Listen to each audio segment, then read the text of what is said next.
Bienvenue sur Mindseeder. On a tous déjà vu ou vécu cette scène. Après une dispute de couple, en général, l'homme part sans dire un mot, tandis que sa femme lui ordonne de revenir pour avoir une discussion ainsi que des explications. Cette situation me parle beaucoup car je suis souvent à esquiver ce genre de situation, surtout quand quelque chose ne va pas. Et puis je me suis demandé pourquoi les femmes ont tendance à avoir plus de facilité à discuter et mettre des mots sur leurs sentiments.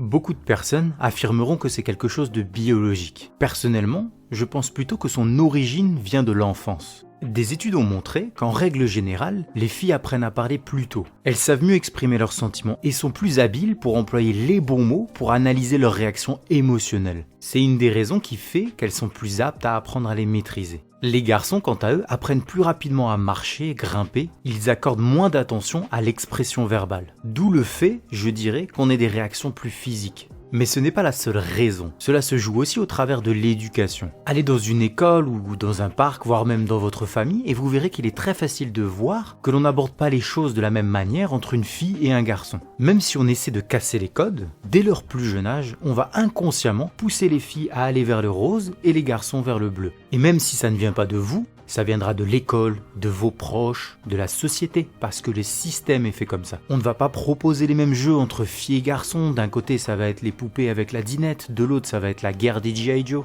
On ne peut pas nier cette réalité. Et si vous pensez que ce que je dis c'est cliché, allez dans la cour d'une école primaire et analysez pendant la récréation le nombre de filles qui jouent au football et le nombre de garçons qui jouent à la marelle. C'est seulement un constat. Après je ne veux pas généraliser et je ne dis pas que les choses ne vont pas changer dans le temps. Mais cette barrière qu'il y a entre les filles et les garçons se renforce en grandissant. Déjà en primaire, on a peur que les autres se moquent de nous parce que si on a un copain ou une copine, les autres de l'école ils vont penser qu'on est amoureux. Et ça, on veut surtout pas. Donc on crée une distance et on rejette inconsciemment le sexe opposé. J'ai lu une étude très intéressante qui disait que les enfants de moins de 3 ans déclarent que la moitié de leurs amis sont des filles. Et à l'âge de 7 ans, leur ami fille ne dépasse pas 1 voire 2. Et cela va se rééquilibrer aux alentours de l'adolescence. Pendant ce laps de temps, les garçons et les filles apprennent à gérer leurs émotions séparément et donc de manière différente. En règle générale, les parents abordent plus facilement les questions liées aux émotions avec les filles plutôt qu'avec les garçons. On va leur accorder beaucoup plus de temps pour approfondir et discuter du sujet. Ce qui est amusant, c'est que dans tous les romans et les dessins animés à la Disney, l'héroïne est toujours une femme ouverte, excentrique, qui aime parler de ses sentiments, alors que le héros en général se montrera beaucoup plus bourru et moins bavard. Avant d'aller se coucher, quand les parents racontent une histoire aux enfants, ils vont accentuer davantage les émotions pour leur fille et l'action pour leur garçon. Quand un enfant trébuche et tombe, dans les deux cas, les parents vont accourir. La petite fille sera consolée, alors qu'au garçon, on lui demandera de ne pas pleurer car il faut être fort. Si vous trouvez que c'est trop cliché, n'hésitez pas à partager votre avis en commentaire. À l'âge de 10 ans, les deux sexes vont se montrer plus agressifs, jusqu'à être effrontés quand ils sont en colère, car ils sont en recherche d'identité. C'est vers 13 ans qu'il y a une différence significative qui apparaît entre les deux. Les filles sont plus malines, et elles deviennent expertes dans les tactiques de vengeance indirecte, surtout quand elles sont en colère. Alors que le garçon, lui, va être toujours rentre-dedans. Et ça continue encore pendant l'adolescence. Une mère abordera plus facilement la discussion de l'état affectif ou amoureux de sa fille qu'avec son fils. Avec lui, elle abordera plus la cause et effet des émotions. Par exemple, elle le mettra en garde sur la gestion de la colère. Quand on parle de boudoir, de soirée entre copines, les femmes vont être plus ouvertes à discuter de leurs émotions et de leurs problèmes entre elles. Je pense qu'il y a une meilleure coopération, compréhension, une certaine empathie aussi. De toute façon, c'est bien connu, quand une fille a un souci, elle va faire une réunion de crise avec ses copines. Les hommes, quant à nous, on est intérieurement soumis à une certaine compétition. Devant les autres, on mettra l'accent sur ce qui nous rend forts, fiers, mais on esquivera certains sujets. Si on a un problème, on va le garder pour soi. Malheureusement, c'est peut-être une partie de notre ego qui parle, à vouloir toujours garder la tête haute. Pour résumer ça, je dirais que les hommes sont fiers de leur indépendance et de ce côté dur à cuire. Les femmes, quant à elles, vont être plus ouvertes à un réseau de relations.